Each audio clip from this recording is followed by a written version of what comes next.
Hi guys, GBU good bad ugly படம் இப்படி இருக்குது அப்படி இருக்குது பயங்கரமாக இருக்குது அப்படின்ட்டுலாம் வந்து சோஷியல் மீடியாவில் பேசிகிட்டு இருக்காங்க.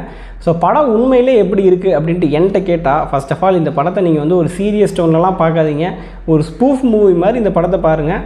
ஃபார் எக்ஸாம்பிள் சிவாவோட தமிழ் படம் எடுத்துக்கிட்டிங்கன்னா அந்த படத்தை வந்து ஒரு ஸ்பூஃப் மூவி. அது வந்து எப்படி இருக்குன்னா, இருக்கிற எல்லா தமிழ் படத்தையும் ரெஃபரன்ஸும் வச்சு ஒரு எடுக்கப்பட்ட ஒரு படம். அதில் கதை லாஜிக் இதெல்லாம் எதுவுமே இருக்காது, இஷ்டத்துக்கு என்ன வேணால் நடக்கும். எக்ஸாக்டாக அந்த மாதிரி தான் இந்த படமும். என்ன அங்கே வந்து எல்லா தமிழ் படம் அப்படின்னா, இங்கே வந்து ஏகேவோட படங்கள், ஏகேவோட ரியல் லைஃப் பர்சனாலிட்டிஸு, கொஞ்சம் இன்ஸ்டாகிராம் மீம்ஸ் இது அதுன்னு எல்லாத்தையும் மிக்ஸ் பண்ணி போட்டு தான் இந்த படமே எடுத்திருக்காங்க. இது வந்து இந்த படத்தை கலாய்க்கிறதுக்காகலாம் நான் வந்து சொல்ல, சீரியஸாக இந்த படத்தோட டோன், இந்த படத்தோட மூடு, அந்த டேரக்டரே வந்து இந்த படத்தை இப்படி தான் எடுத்திருக்காரு. ஸோ படத்தில் என்ன வேணால் நடக்கும், என்ன வேணால் நடக்குங்க. அது வந்து நான் இப்போ சொல்லலை, நீங்கள் தேட்டரில் பார்த்து தெரிஞ்சுக்கோங்க. திடீர்னு டெட்பூல் மாதிரி ஃபோர்த் வால்லாம் வந்து பிரேக் பண்ணுறாரு தலைவர் அஜித். ஸோ என்ன வேணால் நடக்கும் படத்தில். இந்த கண்ணோட்டத்தில் நீங்கள் இந்த படத்தை பார்த்தீங்கன்னா உங்களுக்கு அங்கங்கே என்ஜாயபுளாக இருக்கலாம். பர்டிகுலரி ஏகே ஃபேன்ஸுக்கு படம் வந்து ஒரு பக்கா ஃபீஸ்ட்டாக இருக்கும். ரைட் ஃப்ரம் த பிகினிங், படத்தோட டைட்டில் கார்ட்லேருந்து படத்தோட ஃபஸ்ட்டு அவர் இன்ட்ரோ சீன்லாம் வந்து அவரை தலைன்னு கூப்பிடாதீங்கன்னு அவர் சொல்லிட்டாரு. பட் இந்த படத்தில் மட்டும் கிட்டத்தட்ட ஒரு 15 தடவை தலைன்னு டேரெக்டாக இல்லைனாலும் இன்டெரக்டாக அங்கங்கே கூப்பிட்டுட்டே இருக்காங்க. ஸோ ஏகே ஃபேன்ஸுக்கு ஒரு பக்கா ட்ரீட்டாக இருக்கும் இந்த படம் ஸ்டார்ட் டு எண்டு.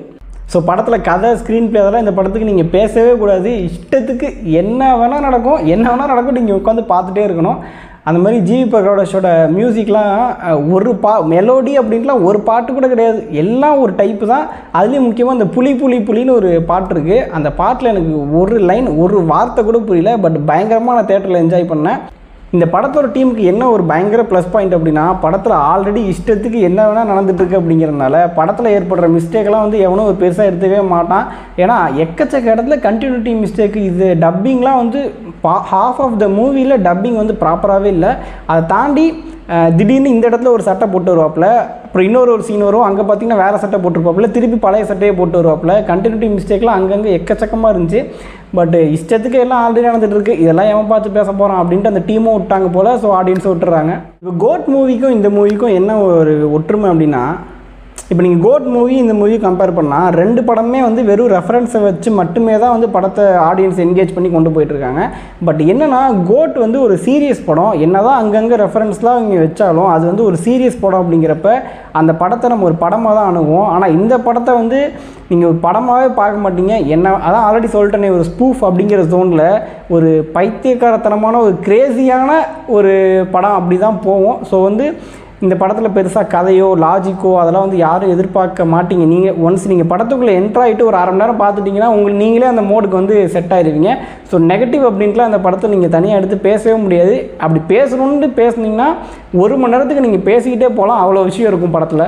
ஸோ ஓவராலாக நான் வந்து ஒரு அஜித் ஃபேன். எனக்கு வந்து அஜித்தை பார்த்தா போதும் அப்படின்ட்டு நீங்கள் தேட்டருக்குள்ளே போனீங்க அப்படின்னா உங்களுக்கு ஒரு பயங்கர ஃபீஸ்ட்டாக இருக்கும். 100% ஸ்டார்ட் டு எண்ட் நீங்கள் பயங்கரமாக என்ஜாய் பண்ணலாம்.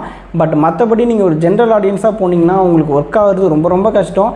மேபி எல்லாருமே காலங்காலமாக விஜய் அஜித் படங்களை தான் பார்த்து வந்ததுனால அங்கங்கே 1-2 சீன் வந்து உங்களுக்கு நல்லாயிருக்கும், கனெக்ட் ஆகவும் சிரிப்பீங்க. பட் மற்றபடி ஒரு ஒன் டைம் வாட்ச் தான். Thank you guys, by.